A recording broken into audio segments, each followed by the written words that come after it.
मैं 2 दिन से घर को पूरी तरह चमकाने में लगी थी। खुशी खुशी घर के कोने कोने को चमकाकर चकाचक कर दिया। जानती थी कि कल शाम तक देवर और उसकी खूबसूरत अंग्रेज पत्नी यहाँ पर आ चुकी होगी। मेरी तो खुशी की कोई इंतहा ही ना थी। मन में खुशियां फूट रही थी। खुशी खुशी घर की सफाई की। सारी रात तो मेरी खुशी के मारे आंख ही ना लग सकी। नजर तो गोरी मैम के साथ आने वाले बैग पर थी, जिसमें मैंने खुद फरमाइश करके अपने लिए कई तोहफे मंगवा रखे थे। जैसे ही सुबह हुई तो फौरन तरह तरह के खाने बनाने में बिजी हो गई। देवर ने तो विशेष रूप से कहा था कि मेरी राजकुमारी पत्नी तीखे खाने नहीं खाती, इसलिए खबरदार जो मिर्च मसाले तेज डाले तो। मैं भी देवर की हर बात को हुक्म की तरह मानती थी। उसकी मर्जी के मुताबिक ही खाने बनाए। कई किस्म के खाने बनाकर मैंने मेज पर सजा दिए। जानती थी कि देवर को मेरे हाथ के बने हुए खाने बहुत पसंद है। जो भी खाना बनाया था खालिस देसी घी में ही बनाया था। देवर के आने से पहले बार बार अपना चेहरा आईने में देख रही थी कि कहीं मेरे चेहरे की रौनक फीकी तो नहीं पड़ गई। गोरी मैम यहाँ आने वाली थी, कहीं मेरा हुस्न उसके सामने फीका ना पड़ जाए। और फिर सज संवर कर देवर और देवरानी का इंतजार करने लगी कि तभी दरवाजे पर खटका हुआ। जानती थी कि मेरा पति अपने भाई और भाभी को लेकर आ चुका होगा। दौड़कर दरवाजे के पास गई, खुद को आईने में देखना ना भूली थी। फौरन दरवाजा खोलकर खुशी के मारे देवर का वेलकम किया। आज 6 महीने बाद उसका चेहरा देख रही थी। देवर के गले लगकर उसे शादी की खूब बधाइयां दी। आखिरकार हम दोनों ने जो प्लान बनाया था वो कामयाब हो चुका था। देवर से जुदा हुई तो शरारत से आंख मारी, बदले में वो भी आंख दबा गया। मैंने अपने पति को कहा कि अब क्या यूं ही दरवाजे पर ही खड़े रहोगे? जल्दी जल्दी भाई का सामान कमरे में लेकर जाओ, ये थक गए होंगे। मेरा पति फौरन सामान गाड़ी से निकाल कर ले जाने लगा तो मैं देवर से बोली, कहाँ है मेरी देवरानी? मेरी तो रातों की नींद उड़ चुकी थी तेरी पसंद की गोरी मैम के ही ख्वाब देख देख कर। मेरा चेहरा देखकर देवर बोला, भाभी फिक्र न करें, ऐसी देवरानी लाया हूं कि देखकर पागल हो जाओगी। इतना कहकर वो गाड़ी में बैठी लड़की को इशारा करके बाहर बुलाने लगा। जैसे ही वो गाड़ी से निकली मैं पागल क्या बेहोश होने वाली थी। फौरन देवर का सहारा लिया। चेहरे पर आई मुस्कुराहट सिमटकर हैरत में बदल चुकी थी। मैंने बेयकीनी से देवर और साथ आई उस लड़की को देखा, मगर अगले ही पल में कुछ सोचते हुए बोली, अरे रोहतास, ये क्या गोरी मैम की खास नौकरानी भी साथ आई है? अपनी गोरी मैम को तो बाहर आने को कहो। मगर असली पहाड़ तो तब टूटा जब देवर मेरा बाजू भींच कर बोला, भाभी जबान संभाल कर, यही मेरी पत्नी है, मेरी मोहब्बत है। मैं तो बौखलाकर पीछे हटी जबकि देवर अपनी पत्नी की बाहों में बाहें डाले कमरे में चला गया। कितनी ही देर खुद को चुटकी काट कर ये यकीन दिलाती रही कि ये हकीकत है, ख्वाब नहीं। भला ऐसे कैसे हो सकता था? ये गोरी मैम तो ना थी बल्कि बहुत ही सांवली थी, बल्कि साउथ अफ्रीकन जैसी। ऐसा भी क्या जादू कर दिया था देवर पर इस चुड़ैल ने, जो देवर एक काली कलूटी लड़की ही बेहाल आया। देवर तो उसके यूं नाज नखरे उठा रहा था जैसे उसकी एक आवाज पर मर मिटेगा, जबकि मेरे दिमाग में आज से 6 महीने पहले होने वाले किस्से किसी फिल्म की तरह घूमने लगे। बाकी लड़कियों की तरह मैंने भी कई ख्वाब देखे थे और हर वक्त ख्वाबों में अपने ख्वाबों का राजकुमारी तलाश करती रहती। सोच रखा था कि शादी करूंगी तो किसी गबरू जवान से, जिसे देखकर मेरी सहेलियां जल जाए। गरीब तो बिल्कुल भी ना हो, बल्कि किसी साम्राज्य का राजकुमार हो। ऐसी ही सोचे लेकर मैंने जवानी की दहलीज पर कदम रखा था। वक्त के साथ साथ बहुत कुछ बदला, मगर मेरी सोच न बदली। एक ही रट लगाई रखी कि शादी करूंगी तो किसी अमीर लड़के से। मेरे मिजाज में थोड़ा लालच भी मौजूद था। मैं लालची लड़की थी। मेरे बाबा एक मिडिल क्लास तबके से संबंध रखने वाले थे।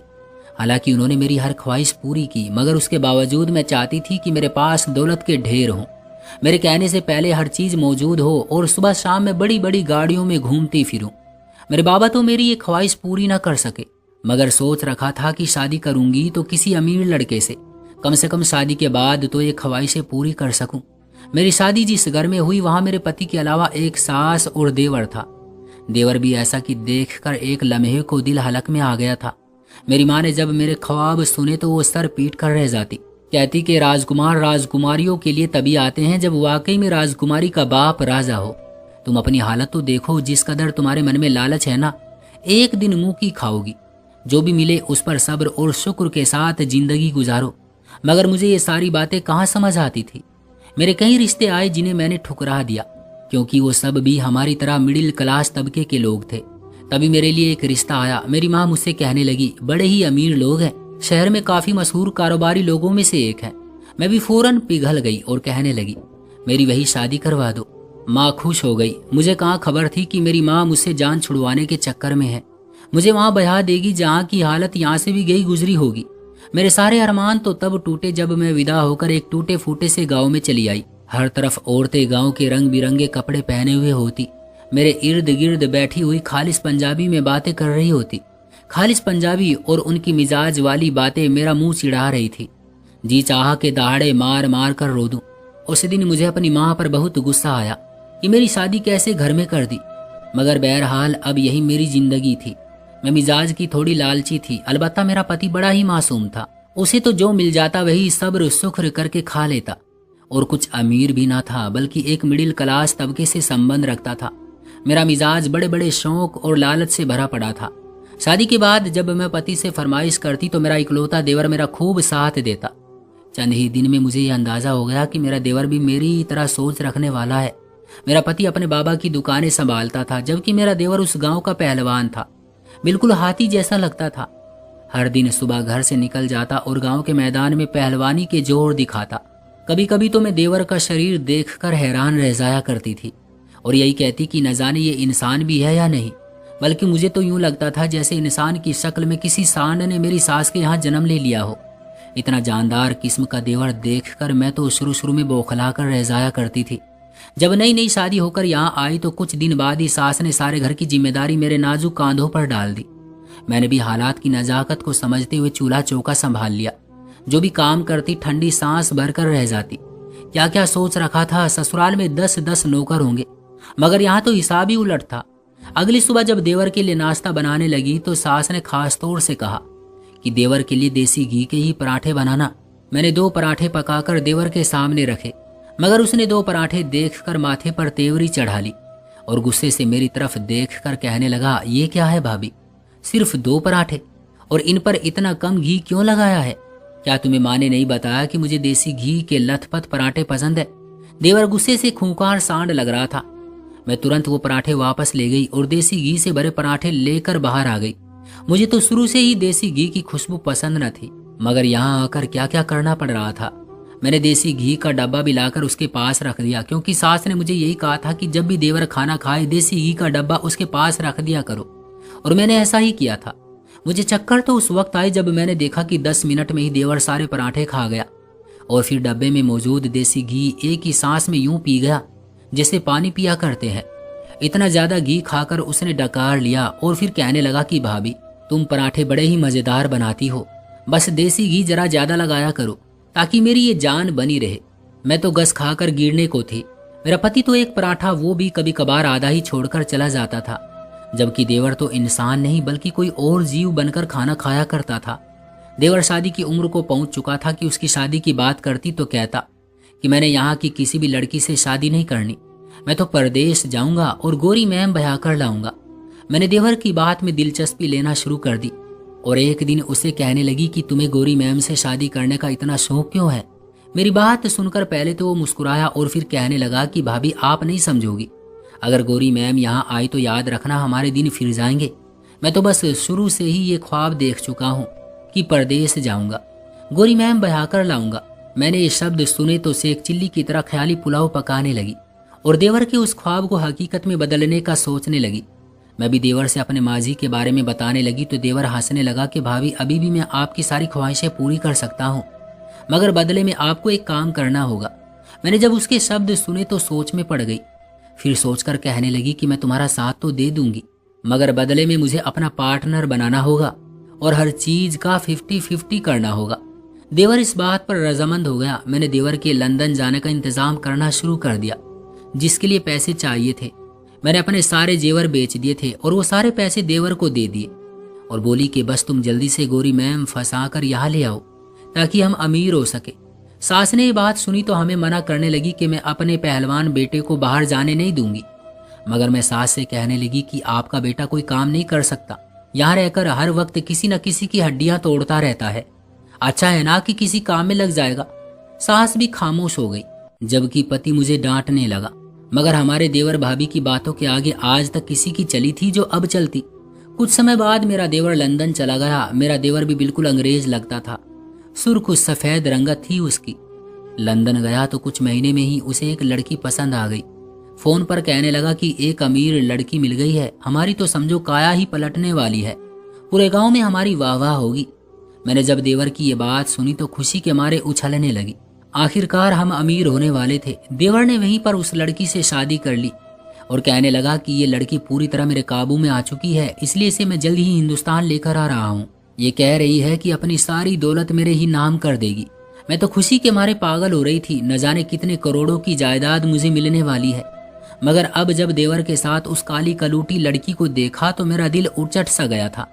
देवर ने तो कहा था कि गौरी मैम से शादी करूंगा, मगर ये तो काली कलूटी लड़की को ब्याह कर ले आया था।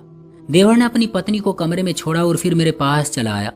मेरी सास और पति अलग ही मुंह फुलाए बैठे थे। कहने लगे कि हमारी गांव में नाक कटवा दी, अब हम इसे सबके साथ कैसे मिलवाएंगे, गांव वाले जी भरकर मजाक बनाएंगे। मैं भी देवर को सदमे के मारे देख रही थी जब देवर मेरे पास आया और कहने लगा, भाभी तुम शायद जानती नहीं कि कैसी मुर्गी हाथ आई है। ये समझो कि ये सोने के अंडे देने वाली मुर्गी है, अरबों की जायदाद की मालिक है। इसके पास इतनी दौलत है कि हमारी 7 नस्लें इस्तेमाल करे तो भी खत्म नहीं होगी। देवर मुझे जैसे जैसे उसकी दौलत बैंक बैलेंस का बता रहा था, मैं तो देवरानी के सदके वारिस आ रही थी। हम दोनों की गुफ्तगू में ना ही मेरी सास को दिलचस्पी थी और ना ही पति को।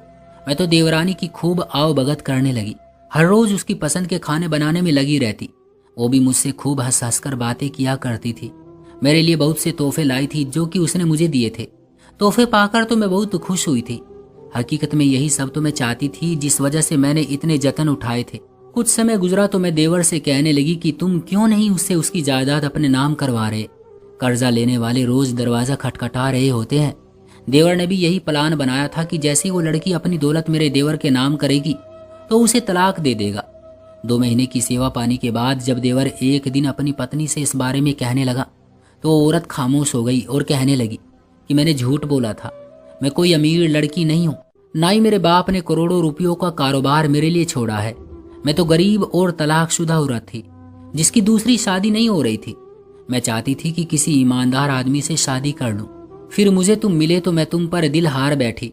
तुम्हारी मोहब्बत हासिल करने की खातिर मैंने ये ढोंग रचाया कि मैं बड़ी अमीर लड़की हूँ, जबकि हकीकत में मेरे बाबा तो एक सेल्समैन की नौकरी करते थे। जैसे जैसे वो लड़की अपनी हकीकत बता रही थी मेरे तो कानों से धुआं निकल रहा था। मैं देवर को और देवर अपनी पत्नी को देख रहा था। देवर मारे सदमे की गश खाकर गिर गया। फिर हड़बड़ा कर कहने लगा, कम से कम मुझे इतने पैसे तो दो कि मैं कर्ज उतार सकूं, जो मैं तुम्हारे नाज नखरे उठाने की खातिर लगा चुका हूं। तुम्हें अरबपति लड़की समझकर मैंने इस कमरे में एसी लगवाया, लाखों रुपयों की डेकोरेशन करवाई ताकि तुम्हें यहाँ किसी भी किस्म की तकलीफ ना हो। मगर वो लड़की खाली हाथ दिखाते हुए देवर से कहने लगी, मेरे पास तो एक फूटी कौड़ी भी नहीं है। मैंने तो तुमसे शादी करने के लिए झूठ बोला था। उम्मीद है तुम मुझे माफ कर दोगे। देवर गुस्से से आग बबूला हो गया और अपना भारी भरकम हाथ अपनी पत्नी पर उठाने ही लगा था कि सास ने उसका हाथ पकड़ लिया और वही थप्पड़ उसके मुंह पर मार दिया और कहने लगी कि लालच का अंजाम बुरा ही होता है। खबरदार, जो मेरी बहू पर किसी ने हाथ उठाया तो तुम अब इसी लड़की के साथ सारी जिंदगी गुजारोगे और इसके सारे हक को पूरा करोगे। देवर सर पीट कर रह चुका था, जबकि मैं खाली हाथ अपने नाखून कुरेदती रह गई। ना ही दौलत हाथ आई थी, उल्टा मेरा जेवर भी मेरे हाथ से निकल गया था। तो दोस्तों, क्या ख्याल है आपका इस कहानी के बारे में? कमेंट बॉक्स में हमें जरूर बताइएगा। वीडियो को लाइक कर दीजिए और चैनल को सब्सक्राइब कर लीजिएगा ताकि आने वाली वीडियो आपको तुरंत मिले। मुझे दीजिए अगली वीडियो तक इजाजत, तब तक के लिए धन्यवाद।